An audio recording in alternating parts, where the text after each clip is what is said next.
Dia seorang pemimpin gereja.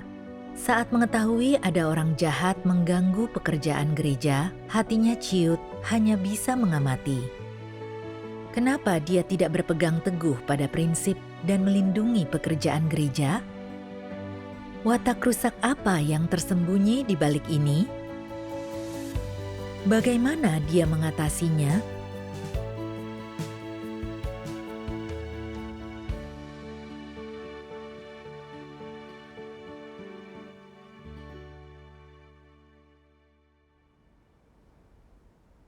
Agustus 2021, aku mulai menjabat sebagai pemimpin gereja. Saat bertemu Lilian, penanggung jawab pekerjaan Injil, kuamati dia sering membesar-besarkan masalah kecil, menceritakannya ke semua orang. Dia tidak bisa kerjasama, dan ucapannya selalu bertentangan dengan fakta. Pada suatu pertemuan, dia berkata bahwa pemimpin gereja yang dipindahkan tak fokus dengan pekerjaan Injil dan tak pernah menanyakan pekerjaannya. Tapi sebenarnya, pemimpin itu selalu mengawasi pekerjaannya.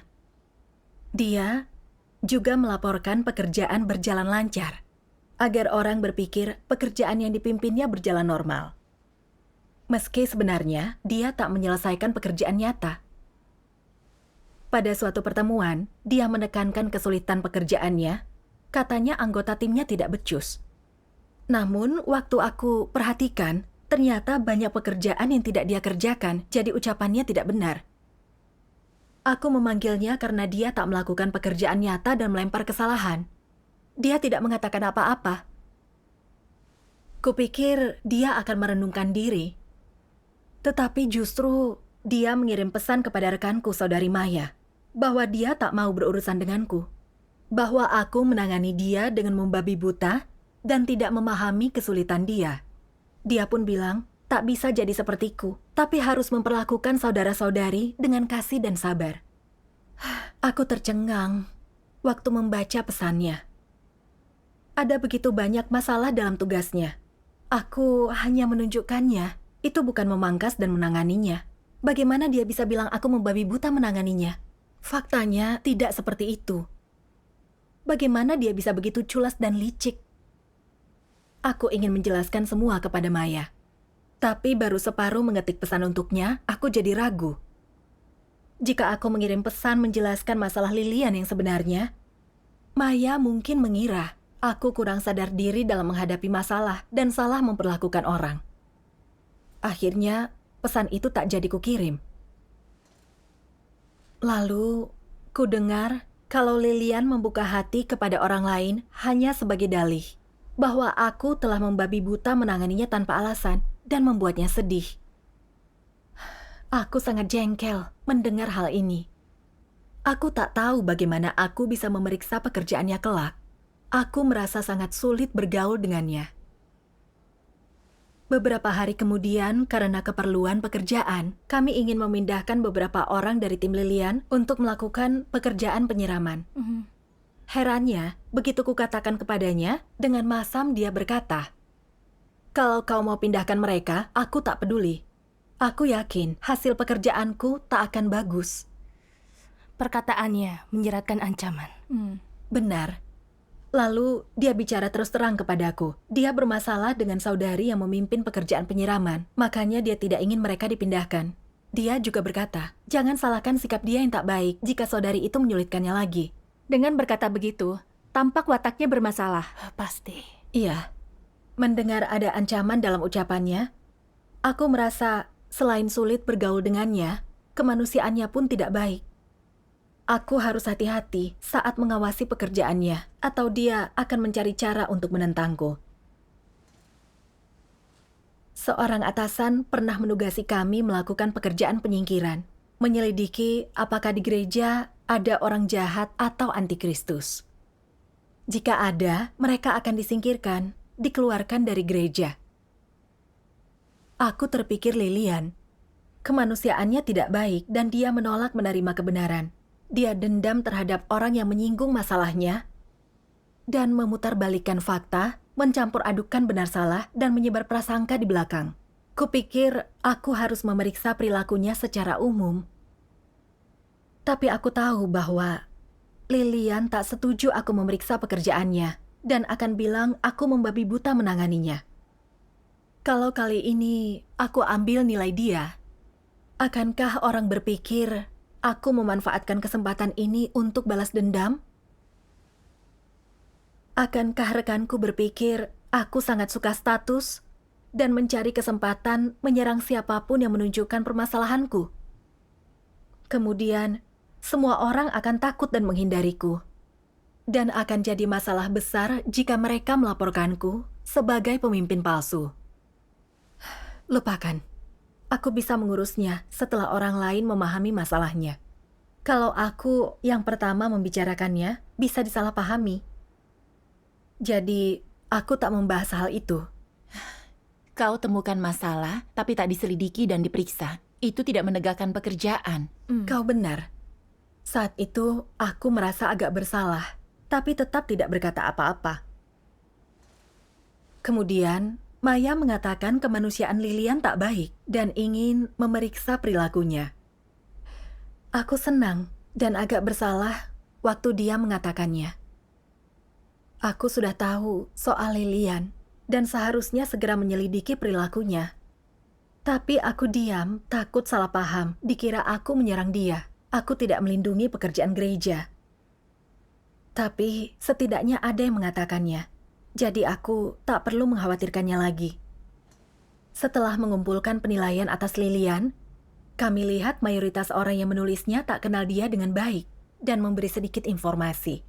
Hanya sedikit yang menyebutkan masalah dia.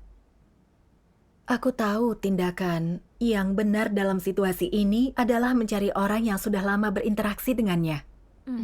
Tapi aku takut dikira mengincar dia, memanfaatkannya untuk balas dendam pribadi, jadi aku tak mau bicara apapun. Kemudian, Maya berkata kami harus mengawasi situasi, dan aku tak bicara apa-apa lagi. Kemudian, aku tahu saudara-saudari lain telah memberi Lilian saran. Dia tak terima dan membalas dengan tuduhan palsu. Suatu kali, seorang penyiram memberi Lilian masukan bahwa beberapa orang yang diajari para penginjil punya kemanusiaan buruk. Lilian tak hanya menolak, tapi menyebarkan keluhannya di depan saudara-saudari dalam tim Injil. Katanya mereka sudah mengikuti prinsip dalam bertugas, tapi karena penyiram kurang jelas mempersekutukan kebenaran dengan orang yang telah pindah agama, beberapa petobat baru disesatkan rumor dan keluar. Dalam pertemuan, aku dan Maya bersekutu tentang inti masalah ini, menyasar perilaku Lilian. Kami bersekutu dengannya beberapa kali setelah itu. Aku pikir dia akan merenung, tetapi dia tak bergeming dan tetap menyebarkan prasangka terhadap para penyiram. Katanya, dia merasa tertekan dan tak tahu apakah bisa bekerja. Karena perselisihan yang dia tabur ini, beberapa orang saling menggerutu dan tak ada kerjasama yang harmonis. Perbuatan itu mengganggu pekerjaan gereja. Itu adalah masalah yang serius. Iya. Benar.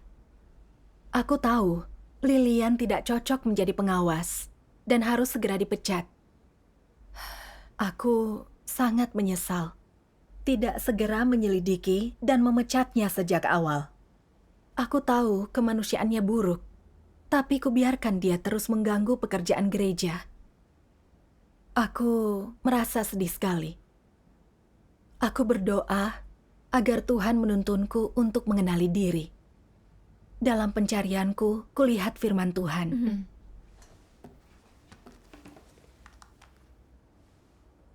Watak apakah jika dalam tugas tak bertanggung jawab, ceroboh, dan bertindak seperti penyenang orang? Tak membela kepentingan rumah Tuhan, ini adalah kelicikan, watak iblis. Hal yang paling mencolok dalam falsafah hidup manusia adalah kelicikan. Orang berpikir jika tidak licik, mereka akan menyinggung orang lain, tak melindungi dirinya. Mereka berpikir mereka harus cukup licik untuk tidak menyinggung siapapun.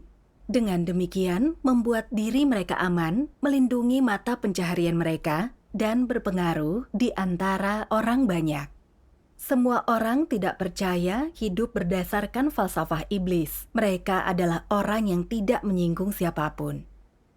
Engkau telah datang ke rumah Tuhan, membaca firman, dan mendengarkan khotbah. Mengapa engkau selalu menjadi penyenang orang? Penyenang orang hanya melindungi kepentingannya, dan bukan kepentingan gereja. Saat lihat ada yang berbuat jahat dan merugikan kepentingan gereja, mereka mengabaikannya. Mereka suka menjadi penyenang orang dan tak menyinggung siapapun. Ini artinya tak bertanggung jawab. Orang semacam itu licik dan tidak dapat dipercaya. Amin. Amin. Amin. Amin. Dari pengungkapan firman Tuhan, aku mengerti. Aku takut menyinggung Lilian demi menjaga citra dan statusku. Saat melihatnya mengganggu pekerjaan gereja, aku tidak membela. Aku justru ingin menyenangkan orang lain dan pura-pura tidak tahu. Itu perilaku tidak bertanggung jawab. Orang tidak percaya hidup dengan falsafah jahat agar bisa melindungi kepentingannya.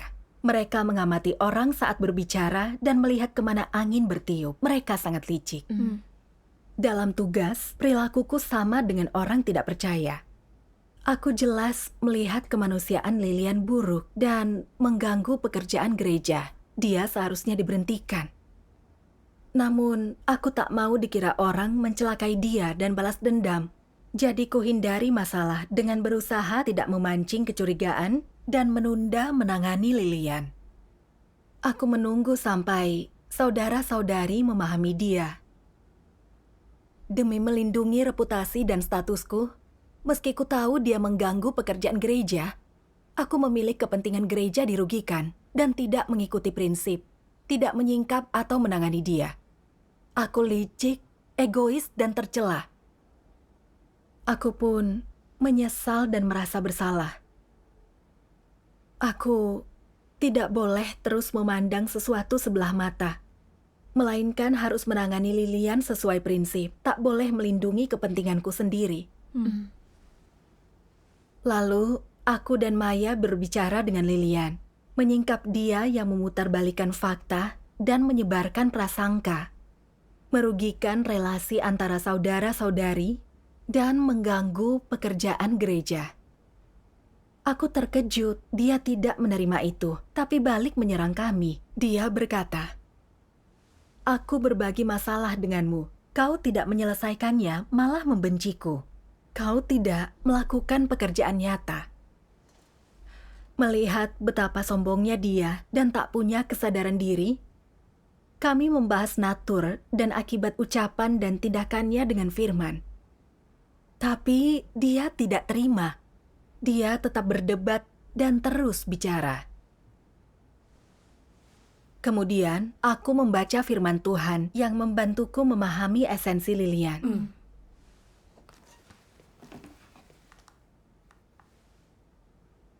Semua orang yang sering mengganggu pekerjaan dan kehidupan bergereja, yang sangat mengganggu jalan masuk kehidupan umat pilihan Tuhan, adalah orang-orang tidak percaya dan mereka adalah orang-orang yang jahat. Gereja harus mengeluarkan mereka. Selama seseorang sering mengganggu pekerjaan dan kehidupan bergereja, tak terima dipangkas dan ditangani, selalu memberi pembenaran yang menyesatkan, maka siapapun dan bagaimanapun perilaku mereka sebelumnya, mereka harus dikeluarkan dari gereja. Tujuan utamanya adalah menjaga agar pekerjaan gereja berjalan normal untuk melindungi kepentingan umat pilihan Tuhan. Melakukan hal ini sepenuhnya sesuai dengan prinsip kebenaran dan sepenuhnya sesuai dengan kehendak Tuhan. Bagi orang yang berwatak jahat, kesalahan atau hal buruk apapun yang telah mereka perbuat, tak seorang pun boleh menyingkap, menangani, atau memangkas mereka. Jika ada orang yang menyingkapkan dan menyinggung mereka, mereka akan marah, akan membalas dendam, dan tak akan membiarkan masalah itu sirna. Mereka tidak punya kesabaran, toleransi, atau penerimaan terhadap orang lain. Prinsip apa yang mendasari perilaku mereka? Aku lebih suka menyinggung orang daripada mereka menyinggung diriku. Mereka tidak memperbolehkan siapapun menyinggung mereka.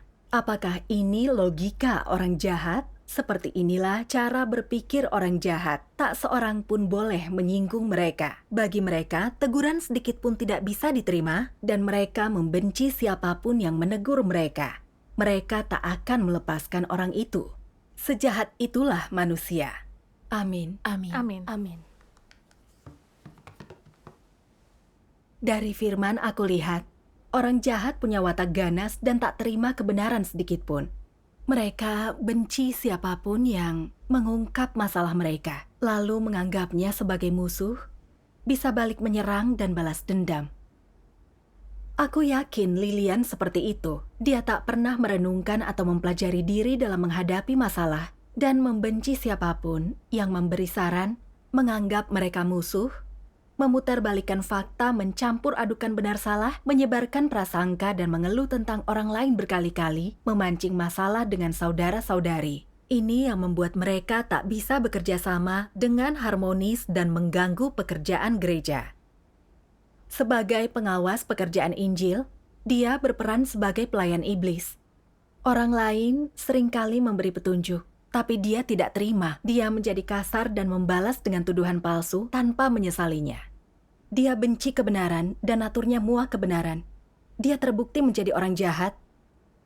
Dan jika dibiarkan di gereja, dia hanya menambah masalah bagi pekerjaan gereja. Jadi, aku dan Maya mempersekutukan perilaku Lilian sesuai prinsip dan memecatnya setelah mendapat persetujuan melalui voting. Kami tugasi dia untuk merenung dan akan mengusirnya bila ada gangguan lagi. Syukur kepada Tuhan, itu pendekatan yang bagus. Bila orang jahat diberi batasan, kehidupan gereja tak akan terganggu. Iya, Benar. Jadi semua orang bisa melakukan tugas dengan damai. Iya. benar. Lalu, beberapa orang berkata bahwa bekerja dengan Lilian sangat mengekang. Dia selalu memarahi orang dan banyak yang takut kepadanya. Waktu dia memeriksa pekerjaan, orang mempersiapkan dari sebelumnya. Takut dimarahi jika tak menjelaskan dengan baik. Orang lain terpaksa melakukan itu, artinya dia jahat. Benar. Aku merasa khawatir. Lilian sudah banyak berbuat jahat, sangat menyakiti saudara-saudari. Meski aku pemimpin gereja, aku tak menangani saat tahu ada orang jahat. Bukankah aku tidak menjalankan tujuan nyata? Aku tak melakukan pekerjaan nyata. Aku merenung selama beberapa hari. Kenapa aku bisa benar menangani orang jahat dan antikristus lainnya, tapi menghindari dan enggan menangani masalah Lilian? Aku baca firman Tuhan.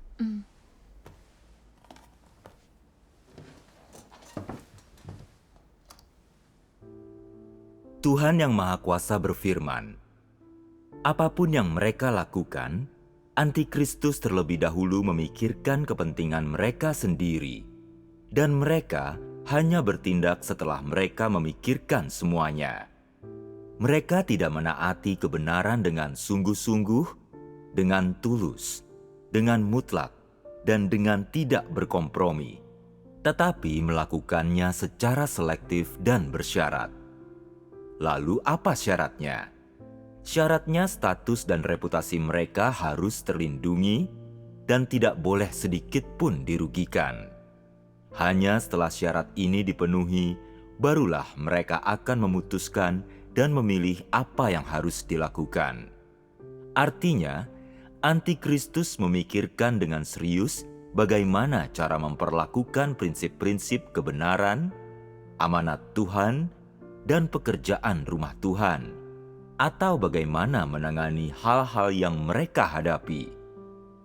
Mereka tidak memikirkan bagaimana memenuhi kehendak Tuhan, bagaimana menjaga agar tidak merugikan kepentingan rumah Tuhan, bagaimana memuaskan Tuhan, atau bagaimana memberi manfaat bagi saudara-saudari. Semua ini bukanlah hal-hal yang mereka pikirkan. Apa yang Antikristus pikirkan? Mereka memikirkan apakah status dan reputasi mereka sendiri akan terpengaruh, dan apakah gengsi mereka akan menurun atau tidak. Jika melakukan sesuatu sesuai dengan prinsip kebenaran bermanfaat bagi pekerjaan gereja dan saudara-saudari, tetapi akan menyebabkan reputasi mereka sendiri dirugikan dan menyebabkan banyak orang menyadari tingkat pertumbuhan mereka yang sebenarnya, serta mengetahui natur dan esensi seperti apa yang mereka miliki, mereka pasti tidak akan bertindak sesuai dengan prinsip kebenaran. Jika melakukan pekerjaan nyata akan membuat lebih banyak orang mengagumi, menghormati, dan memuja mereka, atau memungkinkan perkataan mereka memiliki otoritas dan membuat lebih banyak orang tunduk kepada mereka, maka mereka akan memilih untuk melakukannya dengan cara itu. Jika tidak, mereka tidak akan pernah memilih untuk mengabaikan kepentingan mereka sendiri karena memikirkan kepentingan rumah Tuhan atau saudara-saudari. Inilah natur dan esensi antikristus. Bukankah ini egois dan keji?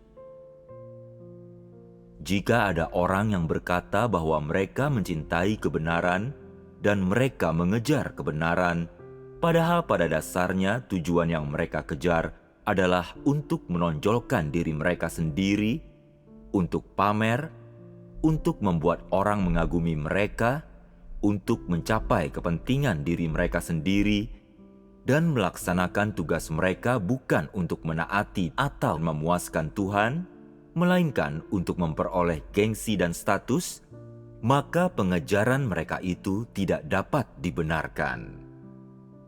Dengan demikian, dalam hal pekerjaan gereja, apakah tindakan mereka adalah penghambat, atau apakah tindakan mereka membantu memajukannya? Tindakan mereka jelas merupakan penghambat. Semua itu tidak memajukan pekerjaan gereja. Ada orang yang berkoar-koar menyatakan bahwa mereka sedang melakukan pekerjaan gereja, tetapi mengejar gengsi dan status pribadi mereka, menjalankan urusan mereka sendiri, membuat kelompok tertutup mereka sendiri, kerajaan kecil mereka sendiri. Apakah orang semacam ini sedang melaksanakan tugas mereka? Semua pekerjaan yang mereka lakukan pada dasarnya mengganggu, mengacaukan, dan merusak pekerjaan gereja. Apa akibat dari pengejaran mereka akan status dan gengsi? Pertama, ini memengaruhi bagaimana umat pilihan Tuhan makan dan minum firman Tuhan dan memahami kebenaran. Ini menghalangi jalan masuk kehidupan mereka. Itu menghentikan mereka memasuki jalur yang benar dalam kepercayaan kepada Tuhan dan membawa mereka ke jalan yang salah, yang merugikan umat pilihan dan membawa mereka menuju kehancuran. Dan pada akhirnya, apa akibatnya terhadap pekerjaan gereja?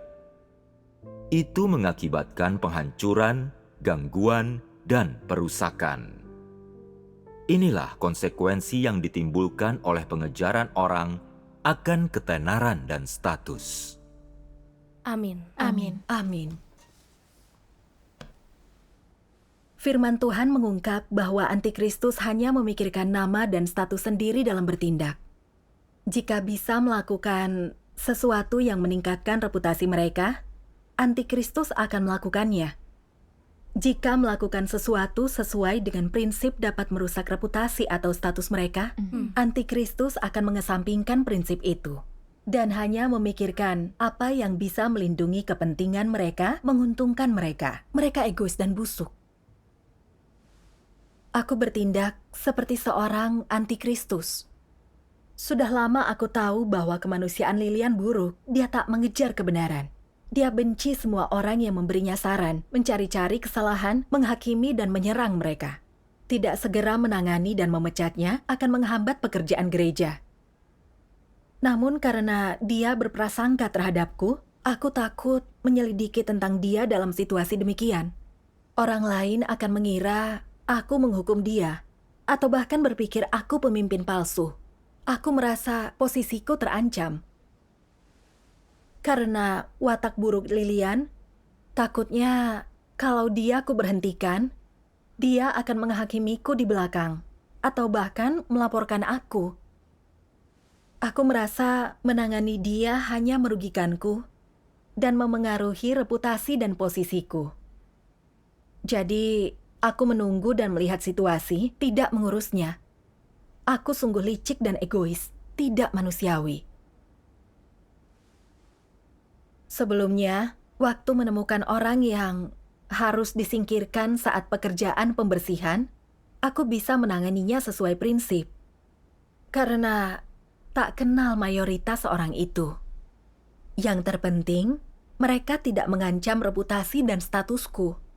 Jika aku menyingkirkan mereka dari gereja, orang akan berpikir bahwa aku sebagai pemimpin mengerti kebenaran dan melakukan kerja nyata. Namun saat menangani Lilian, dan ternyata itu langsung melibatkan posisiku, aku menghindari bahaya, berusaha melindungi kepentinganku. Sebelumnya, aku bisa bertindak sesuai prinsip karena tidak melibatkan kepentingan pribadiku, bukan karena tulus mau melakukan pekerjaan gereja dengan baik. Motivasi dalam tugas ini salah. Itu bekerja demi status. Kau cenderung berbuat jahat dan mengganggu pekerjaan gereja. Benar. Iya. Dari firman, aku sadar. Bekerja demi melindungi nama dan status, esensinya adalah mengganggu pekerjaan gereja. Hal itu menghambat kemajuan pekerjaan. Demi melindungi reputasi dan posisi, aku tidak segera menangani orang yang jahat. Natur masalah itu sangat serius. Bukan hanya kerusakan kecil menunjukkan diri, tapi melindungi orang jahat yang mengganggu pekerjaan gereja. Itu bertindak sebagai antek iblis dan berbuat jahat. Kutipan ini sungguh menyentuh. Cara memperlakukan orang jahat selama mereka didapati punya esensi yang jahat adalah dengan membatasi atau mengeluarkan mereka ketika mereka tidak melakukan kejahatan besar untuk meminimalkan kerusakan yang ditimbulkan. Ini pilihan yang bijak. Jika tidak segera ditangani dan menunggu hingga memburuk menjadi bencana, maka itu akan menjadi reaktif. Itu membuktikan bahwa pemimpin cukup bodoh dan tak berprinsip dalam perbuatan mereka. Memikirkan firman Tuhan, aku merasa buruk dan sangat bersalah.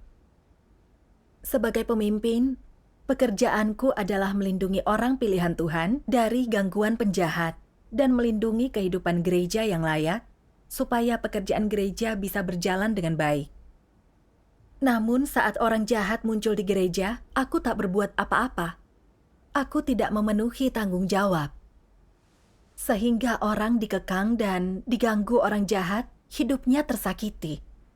Pekerjaan gereja juga terganggu. Yang kulakukan menjijikkan bagi Tuhan. Menemukan orang jahat di gereja tapi tak berbuat apa-apa, itu seperti menanam bom waktu. Mereka bisa berbuat jahat kapan saja dan mengganggu pekerjaan gereja. Iya, Para pemimpin harus segera menangani penjahat untuk melindungi orang pilihan Tuhan. Iya. benar. Selama beberapa hari aku terus memikirkannya.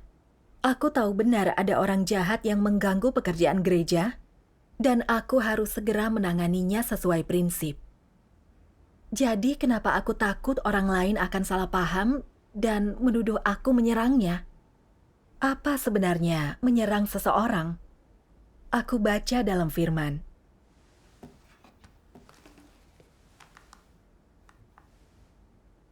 Hal umum yang antikristus lakukan adalah aniaya dan siksa orang lain, dan itulah yang mereka wujudkan. Untuk mempertahankan status mereka, antikristus selalu menuntut agar orang lain mematuhi mereka.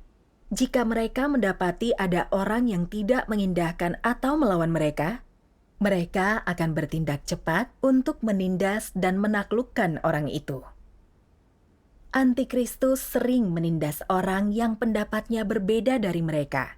Mereka sering menindas orang yang mengejar kebenaran dan setia melakukan tugas. Mereka sering menindas orang yang sopan dan jujur, tapi tidak menyanjung atau menjilat mereka. Mereka menindas orang yang tidak akur dengan mereka. Antikristus tidak memperlakukan orang lain sesuai prinsip kebenaran. Mereka tidak berlaku adil. Jika mereka tidak menyukai seseorang atau orang tidak mau mengalah kepada mereka, mereka akan mencari alasan dan bahkan kepura-puraan palsu untuk menyiksa orang itu hingga mengatasnamakan melakukan pekerjaan gereja untuk menindas mereka. Mereka tidak menyerah sampai orang akhirnya tunduk dan tidak berani mengatakan tidak kepada mereka. Mereka tidak menyerah sampai orang mengakui status dan otoritas mereka dan menyapa mereka dengan senyuman, mendukung dan taat kepada mereka, tidak berani memiliki gagasan apapun tentang mereka. Dalam situasi apapun, kata adil tidak berlaku dalam cara antikristus memperlakukan orang lain dan kata mengasihi tidak berlaku dalam memperlakukan orang yang sungguh percaya Tuhan.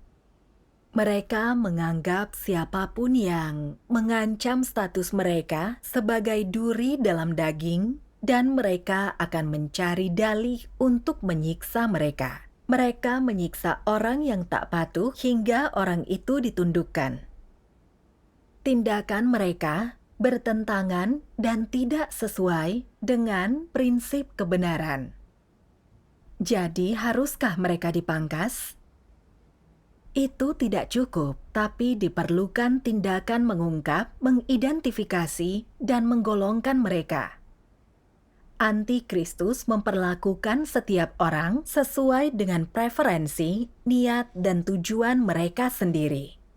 Di bawah kekuasaan mereka, siapapun yang punya rasa keadilan, yang dapat berbicara adil, yang berani melawan ketidakadilan, yang menjunjung tinggi prinsip kebenaran, yang berbakat dan terpelajar, yang dapat memberikan kesaksian tentang Tuhan. Semua orang seperti itu akan menghadapi kecemburuan antikristus dan akan ditindas dan diinjak-injak di bawah kaki antikristus.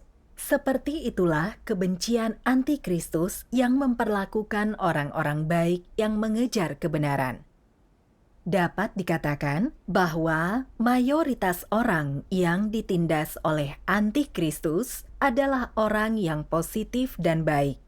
Kebanyakan dari mereka adalah orang yang akan diselamatkan, dipakai, dan disempurnakan Tuhan. Dalam menggunakan taktik penindasan terhadap orang-orang yang akan diselamatkan, dipakai, dan disempurnakan Tuhan, bukankah antikristus adalah lawan Tuhan, penentang Tuhan? Amin. Amin. Amin. Dari firman Tuhan aku sadar bahwa menyerang seseorang dan mengikuti prinsip adalah dua hal berbeda. Kita harus lihat motif orang dalam tindakan mereka dan lihat apakah perlakuannya terhadap orang lain didasari firman Tuhan. Jika ketahuan mereka orang jahat atau antikristus berdasarkan prinsip kebenaran, menyingkirkan mereka dari gereja adalah menjauhkan orang lain dari bahaya dan mengikuti prinsip. Itu bukan menyerang. Benar. Iya. Namun, waktu antikristus dan penjahat menyerang orang, itu berasal dari motivasi jahat mereka. Mereka iri terhadap orang yang mengejar kebenaran. Mereka benci orang yang berani mengungkap perilaku mereka. Mereka singkirkan pembangkang untuk melindungi kekuasaan mereka. Mereka menyerang dan membesar-besarkan masalah kecil. Mereka bahkan memutarbalikkan fakta dan memfitnah orang, melempar berbagai tuduhan agar mereka dikeluarkan. Motif dan maksud mereka bertentangan dengan kebenaran dan Tuhan. Mereka dihukum dan dikutuk oleh Tuhan. Aku menyingkap dan memberhentikan Lilian berdasarkan pemahamanku akan dia sebagai orang jahat menurut firman Tuhan. Bukan karena dendam pribadi dan aku tidak menyerangnya. Benar. Hal itu untuk melindungi pekerjaan gereja dan saudara-saudari dari gangguan orang jahat. Ini mengenai prinsip. Iya. Iya. Awalnya aku tidak mengerti arti menyerang dan hanya melihat sekilas. Aku merasa jika orang punya dendam padaku lalu aku menanganinya, itu artinya menyerang. Aku tak lihat apakah mereka orang jahat dan apa perannya di gereja. Akibatnya, aku dilumpuhkan oleh pandanganku yang salah. Bodoh sekali. Bagiku, mengerti ini semua sungguh membebaskan. Syukur kepada Tuhan. Kuncinya adalah memahami kebenaran. Sungguh benar. Memahami kebenaran memberi kita wawasan, dan kita bisa menegakkan prinsip tanpa terkekang. Tepat sekali. Setelah itu, aku latihan melakukan tugas sesuai prinsip. Jika kulihat ada masalah pada orang, aku berusaha maksimal untuk bersekutu dan membantu mereka. Terutama soal pekerjaan pembersihan. Jika sudah diputuskan seseorang akan diusir, mereka berprasangka atau tidak terhadapku, akan kutangani sesuai prinsip kebenaran. Waktu menerapkannya, aku merasa jauh lebih damai. Syukur kepada Tuhan. Syukur kepada Tuhan. Kini aku telah mengalami bahwa dalam tugas, kita harus lepaskan motivasi dan perhitungan status. Tegakkan prinsip dan lindungi pekerjaan gereja agar merasa damai. Syukur kepada Tuhan. Tuhan.